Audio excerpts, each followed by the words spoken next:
बेटा हम समझते हैं हमारा नेक्स्ट टॉपिक कंजप्शन गुड और कैपिटल गुड्स। कंजप्शन गुड्स आपकी कौन सी होती है, डिफरेंस के वे में हम इसे समझेंगे टॉपिक को।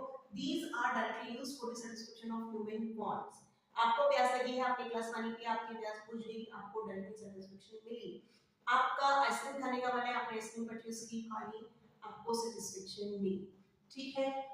Capital goods these are used for investment by the producers, यानी कि ये गुड्स इन्वेस्टमेंट के पर्पज से खरीदी जाती हैं, यानी कि इनका इस्तेमाल करके प्रोड्यूसर और नए गुड्स प्रोड्यूस करते हैं। अब आप इन गुड्स को अलग अलग कैटेगरीज में भी डिवाइड कर सकते हैं। कितने टाइप्स की होती है ये, durable, semi durable, non durable. Durable जिन्हें आप सालों तक इस्तेमाल कर सकते हैं एक बार खरीद के, जैसे कि आपकी कार हो गई, आपके घर का फर्नीचर हो गया, आपका एसी हो गया, आपका टेलीविजन हो गया, एक बार खरीदने के बाद आप सालों तक उसका इस्तेमाल कर सकते हैं। सेमी ड्यूरेबल में जिन्हें आप लगभग 1 साल तक इस्तेमाल कर सकते हैं, जैसे कि आपके क्लॉथ्स हो गए, आपके शूज हो गए, आपकी वाटर बॉटल या बैग, इस तरीके की चीजें आपकी इसमें आती हैं। नॉन ड्यूरेबल जो कि आपकी वन टाइम यूज होती हैं, जैसे कि आपका टूथपेस्ट आपने यूज किया वो खत्म, ठीक है, ऑयल हो गया, सोप हो गया, ये सारी चीजें आपकी क्या होती हैं, नॉन ड्यूरेबल होती हैं। अब इसके साथ साथ आप जो फ्रूट, वेजिटेबल, मिल्क, जो भी चीजें आप ले रहे हैं, ये सभी नॉन ड्यूरेबल में ही काउंट होती है। और आपकी जो भी सर्विसेज आप ले रहे हैं वो भी कंजप्शन गुड्स में ही लाई करती है। ठीक है, आप जो भी बैंकिंग फैसिलिटीज ले रहे हो, आप जो भी कम्युनिकेशन फैसिलिटीज ले रहे हो, ट्रांसपोर्टेशन फैसिलिटीज ले रहे हो, ठीक है, ये सभी आपकी कंजप्शन गुड्स में आती हैं। कैपिटल गुड्स में ज्यादातर आपकी जो कैपिटल गुड्स क्या होती है वो आपकी ड्यूरेबल होती है, जैसे कि आपकी मशीनरी हो गई, प्लांट हो गए, या आपका फर्नीचर भी, अभी हमने जैसे कि इसमें देखा कि वो भी आपका ड्यूरेबल में ही काउंट होता है। तो अब आप ये कहोगे कि मैम आपने कंजप्शन गुड और कैपिटल गुड दोनों में ही फर्नीचर लिखा है, तो अब आप ये बात समझिएगा कि ये उसके यूज पर डिपेंड करेगा। आपने अपने घर पे अपने कंफर्ट के लिए फर्नीचर परचेज किया हुआ है, वो किसी भी तरीके की प्रोडक्शन प्रोसेस में नहीं यूज हो रहा है, तो वो आपका कंजप्शन गुड में लाई करेगा। और जो फर्नीचर आप अपने ऑफिस के सेटअप में आपने लगाया हुआ है, ठीक है, कहीं फैक्ट्री वगैरह में, जैसे कि आपके स्कूल का जो फर्नीचर है, वो सभी आपके कैपिटल गुड्स में काउंट होंगे। इसी तरह से अपने कंप्यूटर खरीद के घर में इस्तेमाल कर रहे हैं, तो वो आपका कंजप्शन गुड है। अगर आपके स्कूल में जो या किसी ऑफिस में जो कंप्यूटर लगे हुए हैं, वो आपके क्या है, कैपिटल गुड में काउंट होंगे।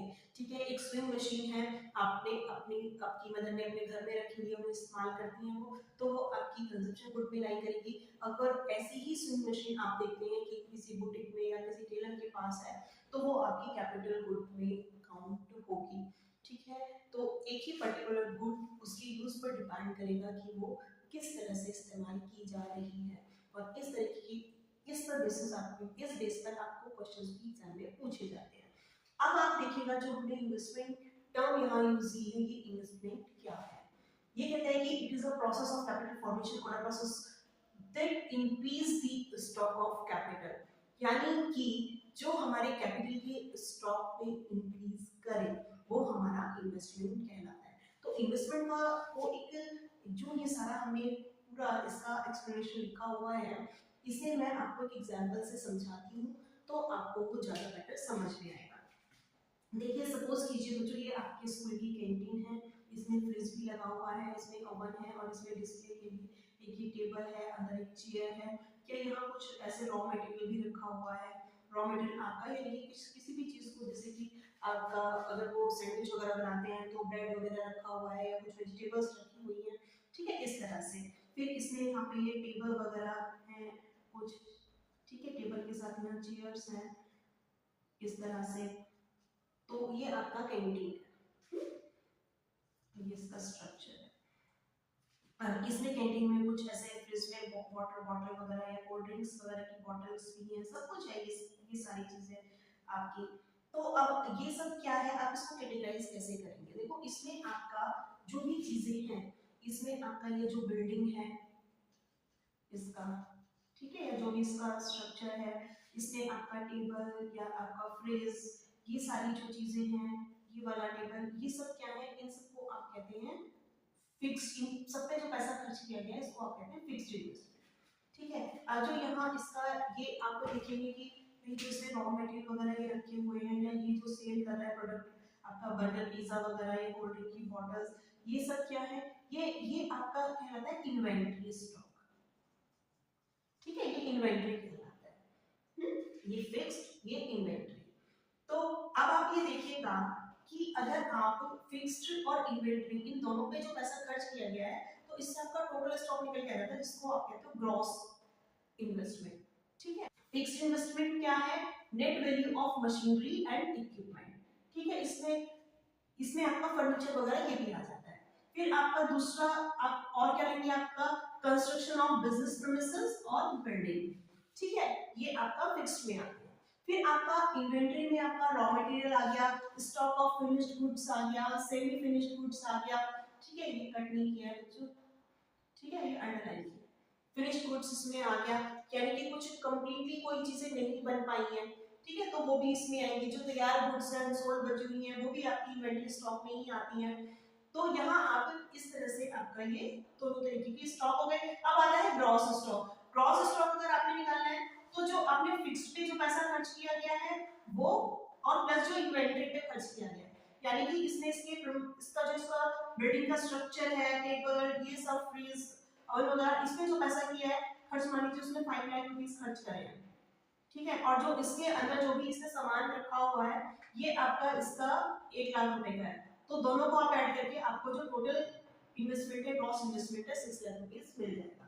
ठीक है, अब बात करते हैं हम, देखिए चेंज की। इस तरह से सबसे पहले तो हमारा जो फाइनेंशियल ईयर है, आप लोगों को पता होगा कि हम 1 अप्रैल को काउंट करते हैं।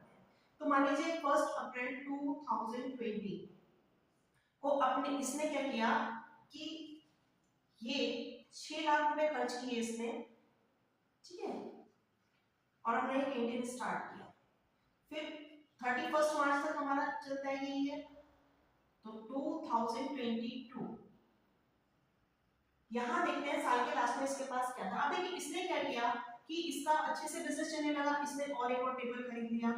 ठीक है, एक इस तरह से टेबल खरीद लिया, 2 टेबल और इसने खरीद लिए। ठीक है, अब मान लीजिए ये जो इसने टेबल खरीदे, ये 50,000 की परचेज करे हैं। ठीक है, अब इसने क्या किया, यहाँ जो इन्वेंटरी था 1 लाख रुपीस का था, तो इसने और कुछ जो 10,000 रुपए का और इसने सामान यहाँ पे और खरीद लिया।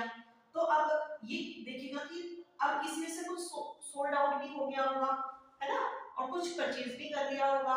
तो अभी हम एक सिंपल एग्जांपल लेते हैं, मान लीजिए इसका इतना और आ गया, तो पूरे ईयर के लास्ट में इसके पास कितना हुआ, 6,60,000 रुपीस हुए।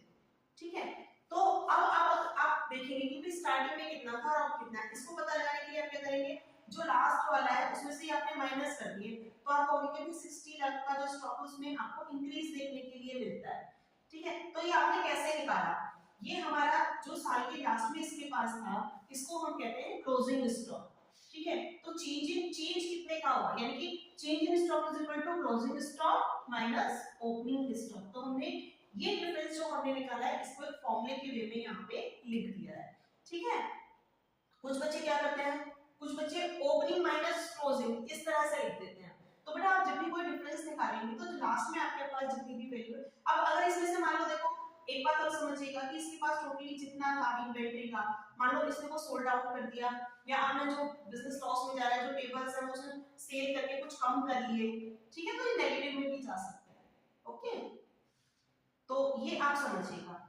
अब देखो इसमें चेंज इन स्टॉक हमने समझ लिया। अब हम देखते हैं नेट इन्वेस्टमेंट। ये नेट इन्वेस्टमेंट क्या है, तो इसके लिए हमारा एक नया कॉन्सेप्ट इसमें आ जाता है, जिसको हम बोलते हैं डेप्रिसिएशन। अब मान लीजिए इसके जो 2 टेबल्स इसने खरीदे थे, कितने के खरीदे थे, चलो मान लो 50,000 के खरीदे थे। ठीक है, तो वो अब क्या हुए, आउटडेटेड हो गए, या इसको पसंद नहीं आ रहे, तो 2 साल इस्तेमाल करने के बाद ये क्या करता है कि इसने मान लो 1 अप्रैल 2022 को 20 को इसने परचेज किए थे। ठीक है, अब ये आप मान लीजिए कि ये जून 2022 में इसको सेल करना, कहते हैं कि मुझे ये सेल करना है, तो ये पर्सन कहते हैं कि मैं इसको खरीद तो लूंगा, लेकिन मैं तुम्हें क्या करूंगा, मैं तुम्हें 40,000 रुपीस इसके लिए दूंगा। ठीक है, तो ये कहेगा भाई कम क्यों दे रहे हो, मैंने तो 50,000 के खरीदे थे। तो ये कहेगा कि भाई अब तो ये पुराने हो गए, देखो थोड़ा बहुत टूट भी गया है, थोड़ा इसमें आपका पॉलिश खराब हो गया है, तो ये कहेगा चलो ठीक है मुझे 40,000 दे दो।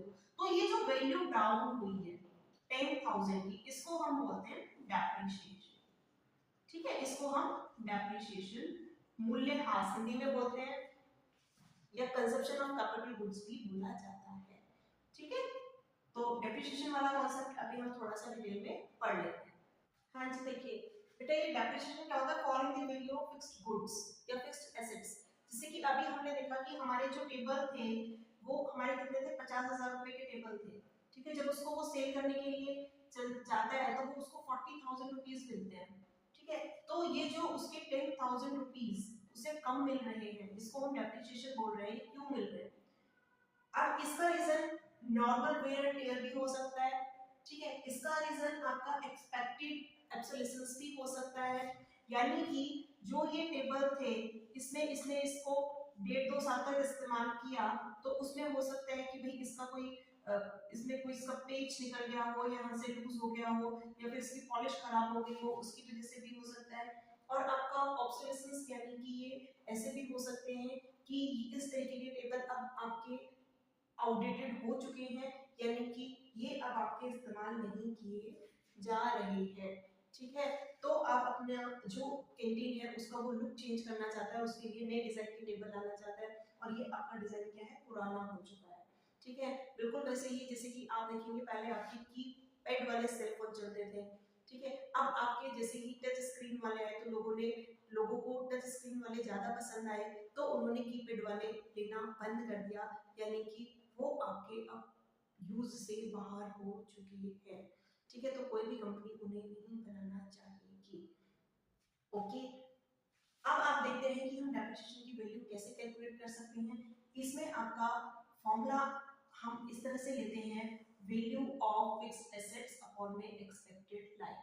जैसे कि जब ये टेबल खरीदे गए तो ये माना गया कि आपने 50,000 के जो टेबल खरीदे हैं, इन्हें आगे आने वाले 10 इयर्स तक आप इस्तेमाल कर सकते हैं। ठीक है, यानी कि इनकी जो लाइफ है वो 10 ईयर है। तो हम क्या करेंगे, आप 50,000 को आप 10 ईयर्स से डिवाइड करेंगे तो 5,000 आपकी क्या आती है, नियर अबाउट ये आपकी डेप्रिसिएशन आती है, यानी कि इसमें इतनी वैल्यू डाउन होगी। तो ये आपको पता है कि कोई भी चीज टाइम के साथ साथ जैसे उसको यूज किया जाता है उसकी वैल्यू कम होती चली जाती है।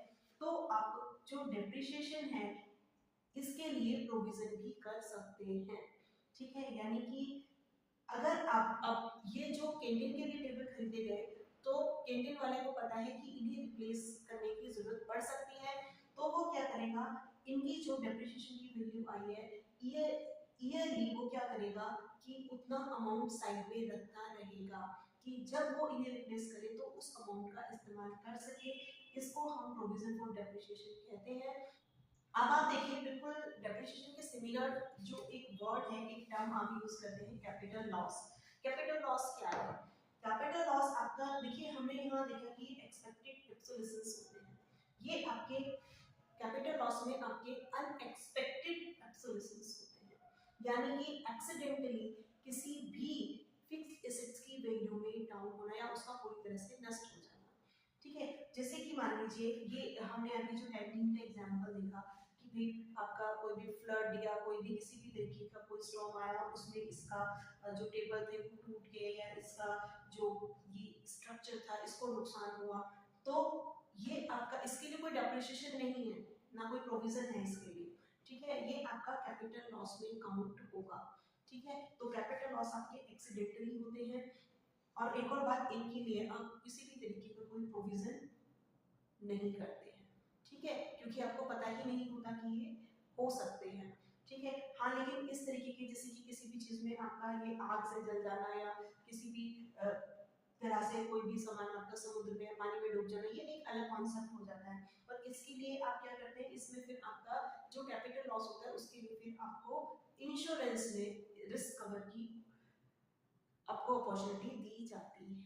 ठीक है, अब बेटा जल्दी से हम फैक्टर इनकम और ट्रांसफर इनकम का कॉन्सेप्ट और समझ लेते हैं।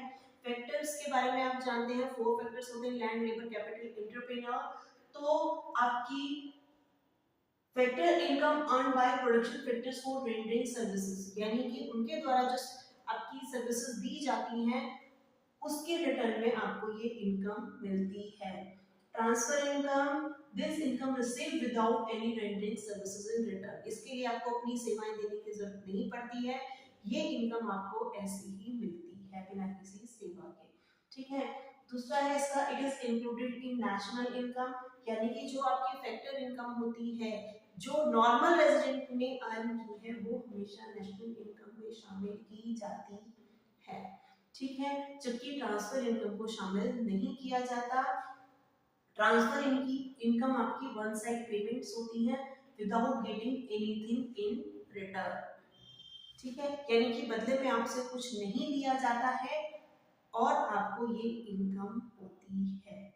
ठीक है, अब हम इनके कुछ एग्जांपल्स देख लेते हैं। देखिए आपका जो नेशनल इनकम है, नेशनल इनकम सबसे पहले आपको कंपनसेशन ऑफ एम्प्लॉइज, ठीक है, यानी कि जो लेबर यानी और आपके एम्प्लॉयज होते हैं जो अपनी सर्विसेज देते हैं उनको रिटर्न में जो भी वेजेस और सैलरी या दूसरी फैसिलिटीज दी जाती हैं उन्हें कंपनसेशन ऑफ एम्प्लॉयज में शामिल किया जाता है। इसके बाद आपका ऑपरेटिंग सरप्लस, ऑपरेटिंग सरप्लस में देखिए आपका टू टाइप से आप इसको कैटेगराइज कर सकते हैं, एक तो है आपका इनकम फ्रॉम प्रॉपर्टी और दूसरा है आपका इनकम फ्रॉम एंटरप्रेन्योरशिप।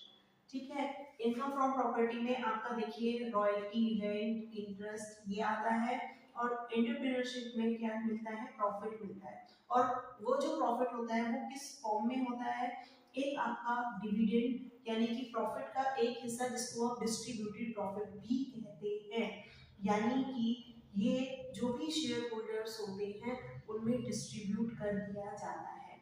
और प्रॉफिट का एक हिस्सा होता है आपका कॉर्पोरेट टैक्सेस जो कि गवर्नमेंट को टैक्सेस पे किए जाते हैं।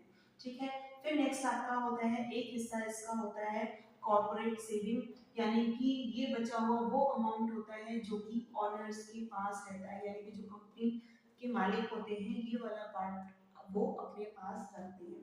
तो प्रॉफिट इस फॉर्म में आपको देखने के लिए मिलता है। ठीक है, फिर आपकी आती है मिक्स्ड इनकम, यानी कि वो इनकम जिसको आप कैटेगराइज ना कर पाए कि भी वो हमें प्रॉपर्टी से हो रही है, एंटरप्रेन्योरशिप से हो रही है या आपकी वो हमारा एम्प्लॉइज का कंपनसेशन है क्या है, तो हम उसे मिक्स में डाल देते हैं। ठीक है, इसमें आपका देखिए इस ये जो कॉन्सेप्ट है जब आप नेशनल इनकम मेथड से कैलकुलेट करेंगे तब आप ये वाला कॉन्सेप्ट डिटेल में पढ़ेंगे और इसके फॉर्मूलाज आप समझेंगे।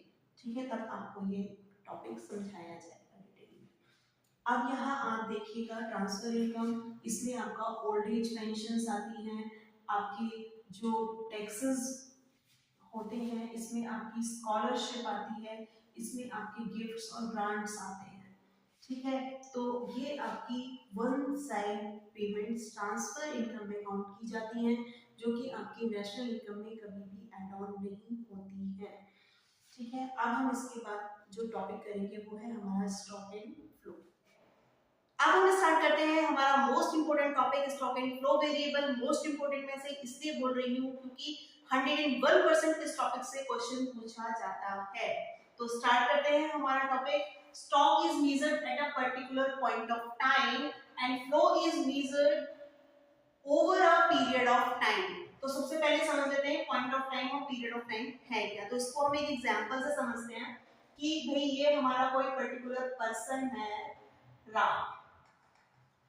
ठीक है, राम के पास एक घर है, राम के पास एक गाड़ी है, ठीक है, राम का अपना एक बैंक अकाउंट है। ठीक है, ये सब मिलके क्या है, राम की वेल्थ। और ये जो हमने वेल्थ है, राम की जो वेल्थ है ये हमने मेजर की है, मान लीजिए 1 अप्रैल 2022। ठीक है, तो ये कितनी थी, मान लीजिए 5 करोड़ रुपीस के बराबर उसकी वेल्थ थी। ठीक है, अब राम ने इतनी वेल्थ कहां से इकट्ठा की, तो राम उसके लिए कुछ ना कुछ काम भी करता होगा, तो राम करता है जॉब। ठीक है, जॉब से राम को 2 लाख रुपीस सैलरी मिलती है पर मंथ। ठीक है, तो अब आप ये देखिएगा कि राम को जो ये पर मंथ सैलरी मिलती है ये पीरियड ऑफ टाइम। ठीक है, और आपने जो ये एक पर्टिकुलर डेट पे राम की जो वेल्थ को मेजर किया था, ये पॉइंट ऑफ टाइम है, यानी कि पीरियड ऑफ टाइम, इसमें टाइम ड्यूरेशन होता है जिसको आप पर सेकंड, पर minute, per year, per hour इस तरह से मेजर करते हैं। ओके, अब यहाँ आप एक और चीज समझिएगा कि भी राम जो है, जब ये अगर अर्न कर रहा है तो कहीं ना कहीं अपनी जरूरतों को पूरा करने के लिए एक्सपेंडिचर भी कर रहा होगा। तो राम ये मान लीजिएगा कि अपना 5000 रुपीज अपना डेली बेसिस पे अपना फ्रूट, वेजिटेबल, मिल्क इन सब पे खर्च कर रहा है। ठीक है, तो ये है इसके एक्सपेंडिचर। ये क्या है, ये है पर मंथ। ठीक है, तो जो एक्सपेंडिचर पर मंथ किया जा रहा है, जो आपको सैलरी मिल रही है पर मंथ, इसमें टाइम ड्यूरेशन है, तो ये आपका फ्लो कॉन्सेप्ट है। और एक पर्टिकुलर एग्जिट टाइम पे जो आपकी वेल्थ है वो आपका स्टॉक है। नेक्स्ट है हमारा टाइम डायमेंशन, यानी कि stock has no time dimension, stock में कोई भी टाइम डायमेंशन नहीं होता है। Flow has time dimension, flow में आपका टाइम डायमेंशन होता है, यानी कि पर second, per month, per year. ठीक है, यानी कि आपका अगर से per month 2 lakh rupees salary मिल रही है, तो पर मंथ उसने यानी कि 30 डेज तक काम किया है, उसके लिए उसे ये रिवॉर्ड मिला है, ये रिटर्न्स मिले हैं। ठीक है, नेक्स्ट है आपका concept, it is a static concept. Static का मतलब क्या होता है, स्थिर, यानी कि मोशनलेस, इसमें कोई मोशन नहीं है, ये स्टेबल है। ठीक है, और flow is a dynamic concept. Dynamic का मतलब होता है गतिशील। ठीक है, यानी कि इसमें मूवमेंट होती है। ओके, तो आपका जो सैलरी और कंजप्शन है उसमें आपका रेगुलर बेसिस पे आपके चेंजेस हो रहे हैं। ठीक है, उसमें आपको चेंजेस देखने के लिए मिलते हैं। अब आपके एग्जांपल कुछ लेते हैं। हमने यहाँ एक एग्जांपल मैंने एक्सप्लेन करके दिया है, क्योंकि एग्जाम में इस तरह से पूछ लिया जाता है। ठीक है, देखिए, money as on 1 April 2022 in a bank account was ₹10 lakh. यानी कि अभी हमने राम का बैंक अकाउंट लिया था ना, तो मान लीजिए अब ये राम का जो बैंक में अकाउंट है, इसमें 10 लाख रुपीस है। ठीक है, अब राम की जो सैलरी थी वो 2 लाख रुपीस थी। अब राम क्या करता है, अपने खर्चे करने के बाद सब तरह से उसको वो क्या कर रहा है, वो 20,000 रुपीस पर मंथ यहाँ डिपॉजिट कर रहा है बैंक में। ठीक है, और जब उसे जरूरत पड़ती है तो वो विथड्रॉ भी करता है। ठीक है, तो अब मान लीजिए जो 10 लाख है ये आपके 1 अप्रैल 2022 को 10 लाख रुपए इसके अकाउंट में थे, तो ये क्या है, स्टॉक है। ठीक है, अब वो पर मंथ जो उसमें डिपॉजिट कर रहे हैं ये है फ्लो। विड्रॉ कर रहा है, जब विड्रॉ करता है हर 6 महीने में करता है, पर मंथ कर रहा है, कब कर रहा है, पर ईयर कर रहा है, तो ये आपका क्या है, ये फ्लो होता है। ठीक है, तो यहाँ आपको ये भी समझ में आ रहा होगा कि जितना डिपॉजिट की साइड से फ्लो होगा तो बैंक अकाउंट ऊपर की तरफ जाएगा, यानी कि उसमें इंक्रीज होगा, और जितना बाहर की साइड विड्रॉ होगा उतना ही आपका इसमें जो अमाउंट है वो कम होगा। तो जो ये आपका फ्लो है वो कहीं ना कहीं स्टॉक को इफेक्ट करता है। ठीक है, अब यहाँ आपका देखिए एग्जाम्पल तो हमने कर लिए हैं, अब कुछ और एग्जाम्पल भी यहाँ दिए हैं। इससे पहले मैं आपको एक और वाटर टैंक वाला एग्जाम्पल करा देती हूँ जो आपको एनसीईआरटी वाली बुक में दिया गया है। तो इसमें क्या है कि देखिए ये आपका वाटर टैंक है, यहाँ आपने घर में मोटर लगाई हुई है, पाइपलाइन से अटैच है, आपने स्विच ऑन किया। ठीक है, तो जैसे ही आप ऑन करते हो इसमें वाटर फिल होना शुरू हो जाता है। नाइट में आपने क्या किया, इसको फिल करके छोड़ दिया। अब नेक्स्ट डे मॉर्निंग में आपने क्या किया, टैप से वाटर यूज करना शुरू किया। ठीक है, ये आप वाटर यूज कर रहे हैं। तो अब मान लीजिए कि इसको फिल करने में इसकी जो स्टोरेज कैपेसिटी है, मान लीजिए कि इसमें आपका 1000 लीटर वाटर आता है। ठीक है, और ये आपका 30 मिनट्स में फिल हो जाता है। ठीक है, आपने नाइट में फिल करके छोड़ दिया। अब यहाँ आपका बकेट से आपने टैप को ऑन किया, ये बकेट आपका 2 मिनट्स लेता है फिल करने में। ठीक है, तो आपका क्या है कि ये आपका टाइम ड्यूरेशन, ये क्या है, एक 30 मिनट्स में ये वाटर इसमें फ्लो हो रहा है, वाटर का इनसाइड। ठीक है, इधर से क्या हो रहा है, आउटसाइड फ्लो हो रहा है। तो ये आपका वाटर का फिल होना या इसका बाहर जाना, ये आपका है फ्लो। और जिस टाइम तक ये इसमें स्टॉप करके आप इसको रखते हैं, ये आपका क्या है कि पर्टिकुलर टाइम पे इसमें इतना पानी था, तो ये आपका स्टॉक है। ठीक है, और इसके ऊपर एक आपका कॉन्सेप्ट, इस कॉन्सेप्ट पे आपका क्वेश्चन भी पूछा जाता है कि इसमें जैसे कि इसमें डिफरेंस दे देंगे और फिर ये कहेगा कि compare the net investment and capital with the flow of water in a tank. ठीक है, तो आप ये क्वेश्चन सॉल्व कीजिएगा, एक्सप्लेन कीजिएगा, और जिन बच्चों से ये नहीं हो पाता है वो कमेंट बॉक्स में लिख के भेजिएगा। इस क्वेश्चन का आंसर आपको मैं कराऊंगी। ठीक है, अब कुछ और एग्जांपल्स देख लेते हैं इसकी। आपकी जैसे कि वेल्थ होगी, कैपिटल होगी, machinery of a sugar mill, यानी कि एक मिल में आपकी अगर 4 मशीनें रखी हुई हैं तो वो उस मिल का मशीन का स्टॉक है। ठीक है, 100 रुपीज नोट, एक जो नोट है वो 100 रुपीज का बना, उस पे 100 रुपीज प्रिंटेड उसकी वैल्यू है, तो वो आप 100 रुपीज उसको आप कितनी भी बार इस्तेमाल करें, उस पे जो प्रिंटेड वैल्यू है वो उसकी रहेगी, इसलिए इसको स्टॉक कहते हैं। वाटर इन अ टैंक अभी हमने कराया, स्टॉक है। डिस्टेंस, डिस्टेंस जैसे कि मान लीजिए आपकी दिल्ली से हम ये कहते हैं कि जयपुर की जो डिस्टेंस है मान लो नियर अबाउट 300 किलोमीटर है। ठीक है, कार से जाओ, बस से जाओ, प्लेन से जाओ, ट्रेन से जाओ, किसी से भी जाओ, ये आपकी उतनी ही रहेगी। ठीक है, फिर आपका मनी सप्लाई, मनी सप्लाई यानी कि एक पर्टिकुलर टाइम में किसी भी इकोनॉमी में जनरल पब्लिक के लिए जितना मनी सर्कुलेशन के लिए दिया गया है आरबीआई के द्वारा, वो आपका स्टॉक है मनी का उस इकोनॉमी में। ठीक है, पॉपुलेशन यानी कि एक पर्टिकुलर ईयर में जो पॉपुलेशन आपका मेजर किया गया है वो स्टॉक है। अब इसके साथ साथ हम फ्लो के भी कुछ एग्जांपल देख लेते हैं। इसमें आपका इनकम प्रोडक्शन यानी कि आपका जो नेशनल इनकम या नेशनल प्रोडक्शन होता है वो आपका फ्लो होता है। इन्वेस्टमेंट जिसको आप कैपिटल फॉर्मेशन कहते हैं, स्टॉक नहीं, ये आपका फ्लो होता है। एक्सपेंडिचर आपके फ्लो होते हैं क्योंकि यहाँ टाइम ड्यूरेशन में मेजर करते हैं। कंजप्शन ऑफ शुगर, हाँ जी देखिए कोई फैक्ट्री जो है वो शुगर बनाती है और गोडाउन में उसे स्टॉक करके रखती है।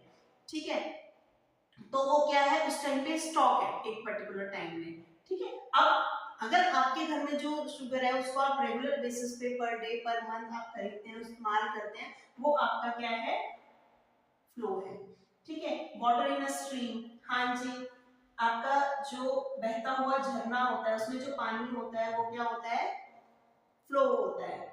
स्पीड, ठीक है अभी हमने डिस्टेंस की बात की, तो अभी मैंने कहा कि भाई आप ट्रेन से जाओ, आप कार से जाओ, ठीक है कैसे भी जाओ, प्लेन से जाओ, तो आपका डिस्टेंस तो कांस्टेंट रहेगा, तो इसको हम स्टॉप कहते हैं। लेकिन ट्रेन से जाने में आपको कितना टाइम लगता है, कार से जाने में आपको कितना टाइम लगता है, कि भाई आप ट्रेन से मान लीजिए 6 घंटे में पहुंचते हैं, कार से आप मान लीजिए 4 घंटे में पहुंचते हैं, प्लेन से मान लीजिए आप 1 घंटे में पहुंचते हैं। तो ये आपकी इनकी स्पीड अलग अलग है ना, तो स्पीड क्या है, स्पीड आपका फ्लो है। ठीक है, क्योंकि उसमें मूवमेंट होती है, मोशन होता है। फिर आपका इंटरेस्ट ऑन कैपिटल, कैपिटल हमारा स्टॉक है, लेकिन कैपिटल पर दिया जाने वाला अमाउंट क्या होता है, इंटरेस्ट कहलाता है। अब देखिए क्वेश्चंस की जहां तक बात है, मोस्टली ज्यादातर क्या होता है कि ये एग्जांपल्स आपको दिए जाते हैं, ये मर्ज करके दे देंगे और फिर आपसे पूछेंगे कि भाई आपका नेशनल इनकम स्टॉक है या फ्लो है, क्यों है, कई बार ये भी पूछ लेते हैं। ठीक है, आपका 100 रुपए का नोट स्टॉक है या फ्लो है, मनी सप्लाई या आपकी मनी डिमांड, ये क्या है। तो इस तरह से क्वेश्चंस आपसे पूछे जाते हैं। जब आपको कांसेप्ट क्लियर है तो आपको इसमें प्रॉब्लम नहीं होती, बहुत इजी टॉपिक है। लेकिन हाँ अगर बच्चे को कॉन्सेप्ट क्लियर नहीं है तो ये जब एग्जांपल्स पूछे जाते हैं तो बच्चा कंफ्यूज हो जाता है, स्टॉक का फ्लो में, फ्लो का स्टॉक में लिख के आ जाता है। तो सबसे ज्यादा जरूरी क्या है, एग्जांपल्स आपको इसलिए समझाए गए हैं जिससे कि आप इस कॉन्सेप्ट को समझ सकें। कॉन्सेप्ट को पकड़ के रखने के लिए आप देखिए सबसे इजी तरीका है कि आप उसका टाइम को नोट करके रखिएगा कि भाई उसमें टाइम ड्यूरेशन है या फिर नहीं है। ये चीज एक एग्जैक्ट डेट पर मेजर की जाती है या एक टाइम पीरियड में मेजर की जाती है। तो आप इजीली इस क्वेश्चन को सॉल्व कर सकते हैं और फुल मार्क्स ले सकते हैं। अब बेटा आपने क्या करना है, इस वीडियो को ज्यादा से ज्यादा अपने फ्रेंड्स को शेयर करना है, लाइक करना है, चैनल को सब्सक्राइब करना है, जिससे कि ज्यादा से ज्यादा बच्चे इसका फायदा उठा सके। हमारे साथ पढ़ते रहिएगा, अपना नेशनल इनकम का टॉपिक कवर करिएगा। देखिए इसमें आपके जो बेसिक कॉन्सेप्ट्स हमारे चल रहे हैं, इस वीडियो को हम यही ओवर कर रहे हैं। अभी जो रिमेनिंग टॉपिक्स हैं उसे हम नेक्स्ट वीडियो में कराएंगे। और न्यूमेरिकल करने की जल्दबाजी नहीं करिएगा। थ्योरी अगर क्लियर नहीं हुई, यहाँ अगर आपकी कोई वीकनेस रह जाती है, तो वहाँ आप क्या करते हैं, नेशनल इनकम कैलकुलेट करने के लिए फॉर्मूलाज रटते रहते हैं, है ना। और रटना तो हमें बिल्कुल भी नहीं है। तो ये थ्योरी ध्यान से समझिएगा, फॉर्मूलाज आप खुद ब खुद क्रिएट कर लेंगे और न्यूमेरिकल भी फटाफट से सॉल्व कर लेंगे, जो कि बच्चे समझते हैं कि बहुत ही टफ कॉन्सेप्ट है। Bye bye, all the best.